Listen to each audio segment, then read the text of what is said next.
Well, at 13, we go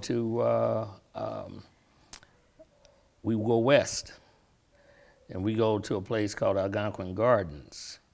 Now, Algonquin Gardens was a place that was built by an African-American developer and contractor. I believe it was James Turner. But at any rate, he developed this subdivision, which is still there. But again, we had this blessing. We had this situation where across the street lived Mr. Mahan, or Reverend Mahan. Next door to me lived an attorney, James Crumlin. Up the street, around the corner, was an insurance executive.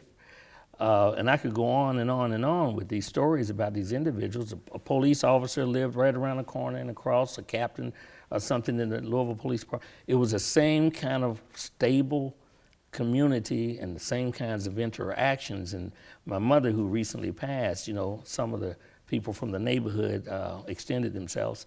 And we reminisced upon the things we used to do. And again, and I can think about this, our house again was the center of the young people who came in because they invited us in. The reason why is because my mother was keeping an eye on us.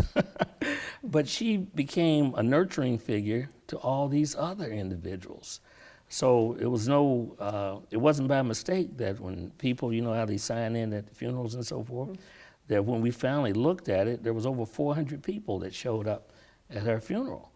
So it was an interesting thing. I did not even realize, and I spoke with my sister about it, she did not even realize that she had extended herself. Her reach was so far out that this is what she did, not only in our family, this is not what she did in the neighborhood, she did this with everybody she met.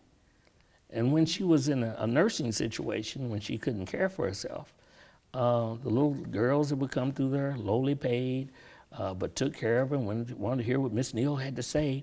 She was giving them instruction. You know, this is how you get ahead in life, and here's what you do. And the reason I know it is because those girls would come back and tell my sister these stories about what my mother's been telling them. So it's just kind of amazing. That's sort of an aside, I guess.